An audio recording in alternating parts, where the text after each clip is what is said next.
मेरा सबसे पहला सवाल यही होगा, जो पल पल हालात बदल रहे हैं, मैं फिर वहीं से बात शुरू करूंगा कि एक तरफ तो बातचीत का दौर चल रहा था, मस्कत में बात, जिनेवा में बातचीत होते होते अचानक अमेरिका और इसराइल ने हमला कर दिया। सबसे बड़ी बात यह देखी गई कि टॉप जो लीडरशिप है वो लगभग खत्म हो गई ईरान में, और जो रूहानी लीडर थे, रहबरे आला आयतुल्लाह अली खामनी, उनका असैसिनेशन हो गया। उसके बाद से जो अब तक के हालात हैं वो किधर जा रहे हैं डॉक्टर जाकिर?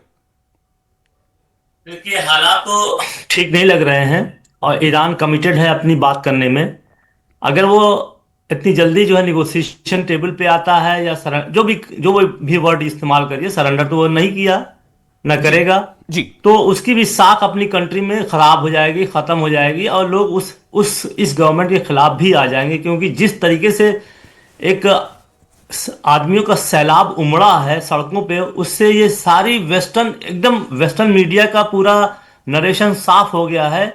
मुझे अफसोस ये हो रहा है कि लोग इस बात को समझते नहीं है कि ये मीडिया वारफेयर चल रहा है, उसी पे यकीन करते हैं। जो सड़कों पे लोग उतर के आए हैं, एक जन सैलाब हुआ है, तो अगर ये गवर्नमेंट जो है बगैर किसी डिसाइसिव उसके हटती है तो इसके लिए खुद खतरा बन जाएगा और इसको लोग खुद हटा देंगे, वही जो इनके सपोर्टर थे। नहीं, लेकिन सवाल यह कि आप ऐसी बात अभी क्यों कर रहे हैं? अभी तो ईरान का यह कहना है कि हम इंतकाम पूरा होने तक जंग जारी रखेंगे, हमले जारी रखेंगे। कल बेतशमस में, इसराइल के बेतशमस शहर में 9 से 10 इसराइली मारे गए, 3 अमेरिकी फौजियों की मरने की खुद पेंटागन तस्दीक कर चुका है। आज फिर सऊदी अरब में हमला किया है इसराइल ने, जो वहां का अरामको रिफाइनरी कंपनी, वहां पर हमला हुआ है। जी, मैं वही बात कर रहा हूं कि ये रिजीम जो है खुद, ये जो गवर्नमेंट बची है ईरान में, ये खुद जो है कंटिन्यू करेगी।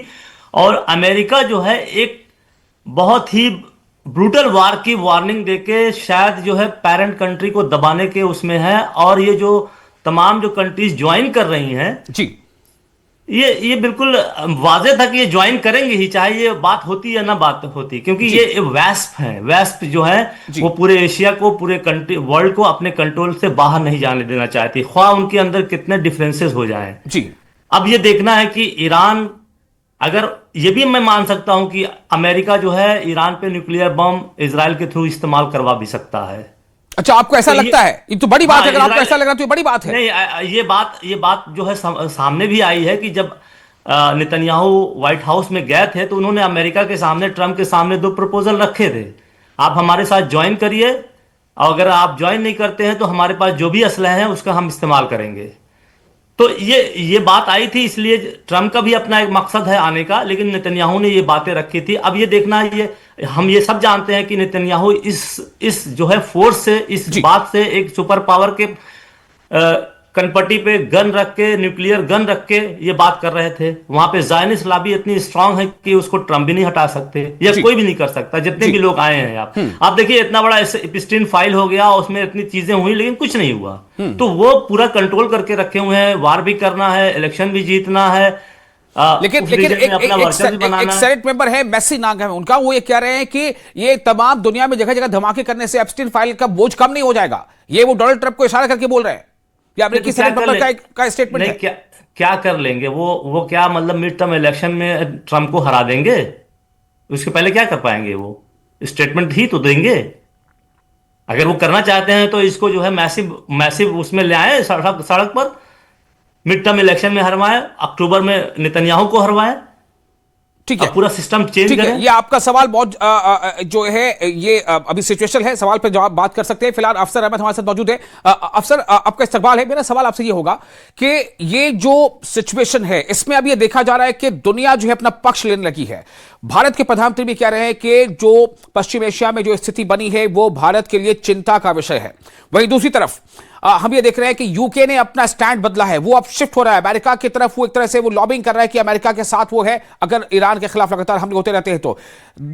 फिर हम ये भी देख रहे हैं कि जो मिड ईस्ट के कंट्रीज हैं वो भी अब कुछ ऐसी बातें उठ रही हैं कि रिटेलिएटरी एक्शन हो सकता है, ईरान अगर लगातार हमले करेगा। आपसे जवाब लूंगा। फिलहाल एक छोटा सा ब्रेकिंग न्यूज, 5 हफ्ते तक जारी रहेगा संघर्ष, ये कहना है ईरान पर हमलों में अब तक का जो हमले हुए हैं। इसराइल का यह कहना है 5 हफ्ते तक जारी रहेगा संघर्ष, 5 हफ्ते तक संघर्ष जारी रहेगा। इसराइल का यह कहना है ईरान पर हमलों में अब तक 555 लोग मारे गए हैं, 4 या 5 हफ्ते तक जारी रहेगा संघर्ष। ये इसराइल की तरफ से बातें सामने आ रही हैं। ईरान पर हमलों में अब तक 555 लोग मारे गए, 4 या 5 हफ्ते तक जारी रहेगा संघर्ष, इसराइल का यह कहना है। यहां यह बात आपको याद दिला दें कि ईरान पर हमले में स्कूलों पर हमला भी शामिल है। 2 स्कूलों पर हमले हुए जहां बच्चियां पढ़ती थी, और उस स्कूल में हमले पर 150 से ज्यादा बच्चियों की मौत हुई है। तो क्या शायद इसराइल उसको गिनकर यह बता रहा है, मुझे पता नहीं।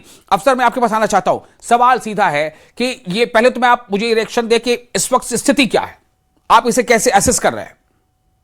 देखिए, मैं ये जरूर कहूंगा कि जो कैलकुलेशंस अमेरिका और इजराइल ने लगाए थे, जो गणित लगाया था, उसे ईरान ने पहले ही दिन बिगाड़ दिया। आप इसे समझिए जी। ये झगड़ा सिर्फ अमेरिका, इजराइल और ईरान के बीच में नहीं रहा, इसमें मिडिल ईस्ट शामिल हो गया है।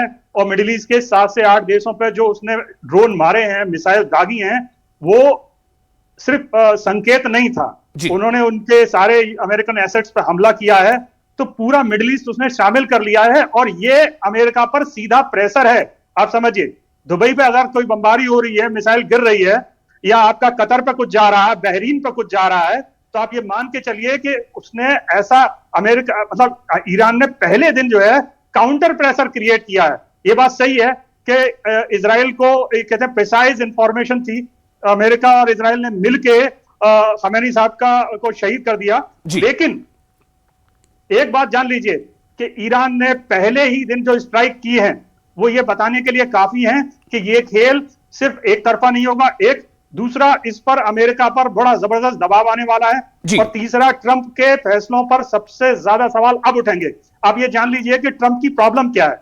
ट्रंप जब पावर में आए थे तो हमेशा ये कहते रहे कि हमें बाहर कोई युद्ध नहीं लड़ना जी। आप समझिए, उनका पूरा उनकी लॉबी, उनका सिस्टम सब इसको फेवर करता रहा, भाई हमें अपना कोई बॉडी बैग नहीं चाहिए, हमें नहीं चाहिए कि हमारा कोई बाहर से सैनिक मौत के बाद यहां आए, ये वो कहते रहे। अब सवाल ये है कि 3 अभी सैनिक मरे हैं हमले में, कई घायल हुए हैं अमेरिकी सैनिक। तो ये सब क्वेश्चन क्रिएट कर रहा है। मैं ये सिर्फ ये कहना चाह रहा हूं कि चीजें अब बदल गई हैं, पहले दिन से बदल गई है। IRGC का जो दावा है, मैं माफ कीजिएगा तो आपको रोक रहा हूं।